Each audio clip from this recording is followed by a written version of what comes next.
Well, imagine your loved one getting a call pretending to be you, pretending to be a close relative, pretending to be a close friend, but at the end of the day, realizing that they in fact have been scammed. Now, this is not a fictitious sequence of events. This is a reality that has proved to be disastrous for many. Voice cloning, phone scams, phishing, that continues to be a huge concern as far as the industry today is concerned, and a lot of people, unfortunately, falling prey to it as well. How can various organizations, how can tech firms, what can be the efforts by the government to all come together to try and avoid these scams? And you, as a consumer, what are the kind of steps that you should also know to protect yourself from these various scams? And what is the role of technology going forward? To talk about all this and a lot more, I have a very special guest joining us. We have Alan Mamedi. He's the co-founder and CEO of Truecaller. Alan, thank you so much for taking out the time and joining us. Thank you for having us. So, Alan, as I said, unfortunately, all of these phone scams are on a rise, and they're rising very, very sharply with each passing day. People are losing their hard-earned money because they just don't know how to differentiate between a real call and a call that is coming from a scammer. So I want to first begin with this whole phenomenon of voice cloning, which is that you get a call, you hear a voice that is familiar to you, could be a loved one, could be a friend, could be a relative, and they ask you in a distress situation for some money, but at the end of the day, you realize that this was just a scam. So first, just help us understand, how does voice cloning actually happen? Yeah, I mean it's definitely a growing issue around the world. We're seeing a lot of articles coming out in the US. We've recently seen one in India actually, where people are starting to use this technology. So the way it works, and I think everyone has heard about OpenAI and these things. So the technology is now starting to become commoditized, and you only need 3 to 5 seconds of someone's voice to be able to clone it, and then use it to do a lot of long sentences, basically. And the cases that we've seen in the US has been faked kidnapping scenarios, where someone calls with your daughter's voice saying, "I've been kidnapped, please send them money to this account and they will release me." It's actually terrifying. And I think what we'll see going forward, and it's written on the walls basically, is a rise of these type of scams, because the technology is becoming so accessible for everyone that you don't need to be an engineer to actually do this today. Given the rise of scams are just growing, I mean, we've been in this business for 1.5 decades, and it's not stopping. So we see new waves of these kind of things happening. So it's scary, but it's also something that we've been working on for some time now. We recently launched our AI assistant in India that can answer your calls. It can have a communication with the caller on the other side, and you as a Truecaller user can see in real time in text format what the person is saying and what the assistant is saying. So what we are working on is that this assistant should be able to detect whether this voice is fabricated, if it's a fake like AI voice. So in the end, it becomes like AI fighting AI. But I can tell you, in our initial tests, it's really hard. It's hard to detect this. But we're working on it. And I think over time, we'll be better and better at this to be able to protect our users, even in this space. Alan, as you rightly pointed out, it is AI versus AI, because when we started to see or understand the potential of artificial intelligence, it was supposed to work in the benefit of human beings. But now we're seeing that same technology, in fact, being misused. So you're saying you're running some tests. The tests are looking hard at this moment. If you could just help us understand, how is Truecaller as an organization helping users, or what's the kind of tech that you are developing or working with to try and identify these threats from a user perspective? Yeah, so I mean, today we have over 270 million people in India using Truecaller every single day. And our users are reporting over 5 million spams and frauds every single day. So with this input that our users are giving us when they're marking numbers as fraud or scam, they're writing comments about these, which are really useful for the community. I can see how people appreciate it. we use this data in our machine learning models using AI to detect certain patterns. And with the AI assistant that we have, we'll over time also be able to listen to certain tones in a voice to detect, okay, how likely is it that this is actually a cloned voice, basically.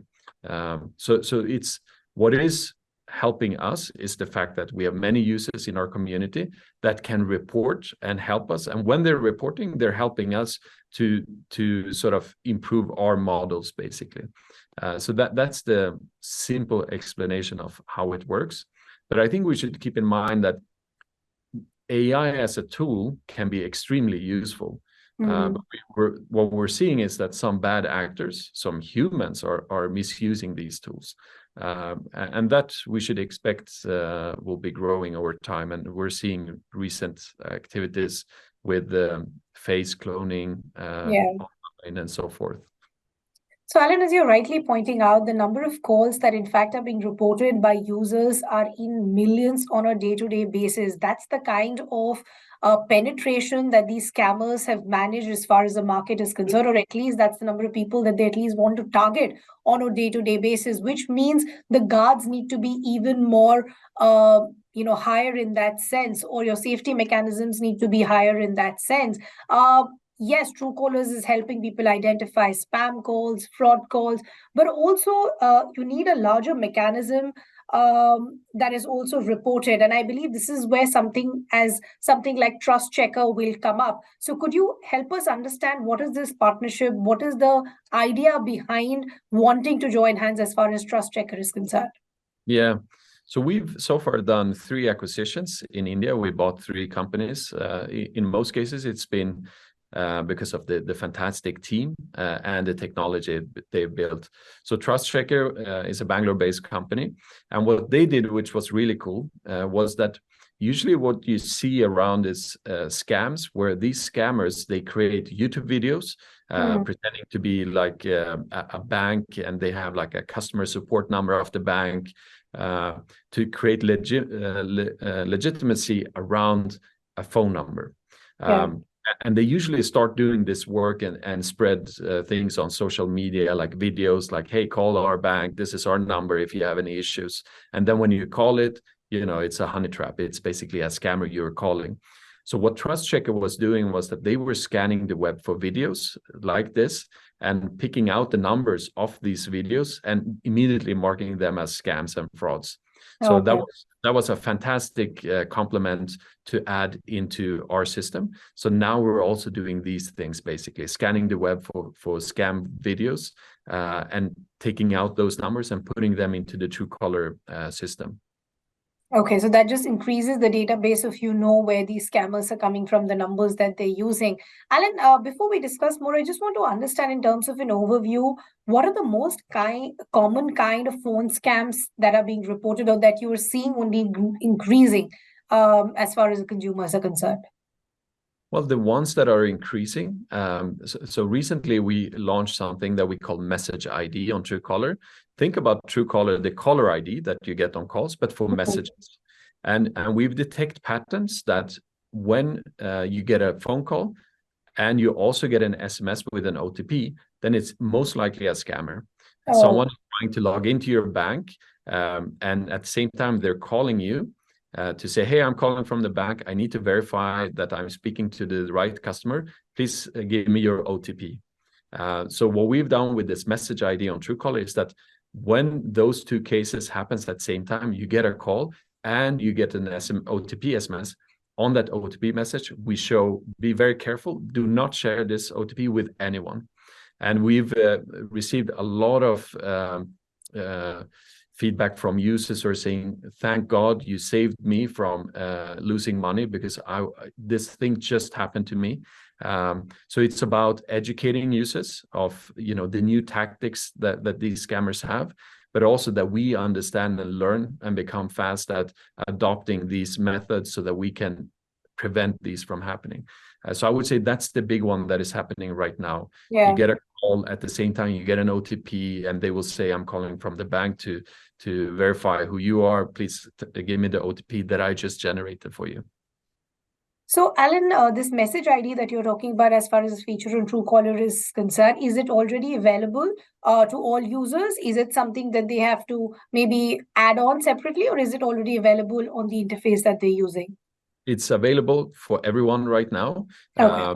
What you can do is that you open the Truecaller app, you go into the messaging tab, and you can check if everything is enabled. If not, there will be a dialog saying turn on this permission or this notification setting, and then it will work. But it should work for everyone. Okay. Interesting. Now I want to understand, as far as this is what you're doing as far as a company perspective is concerned, to enable all these features.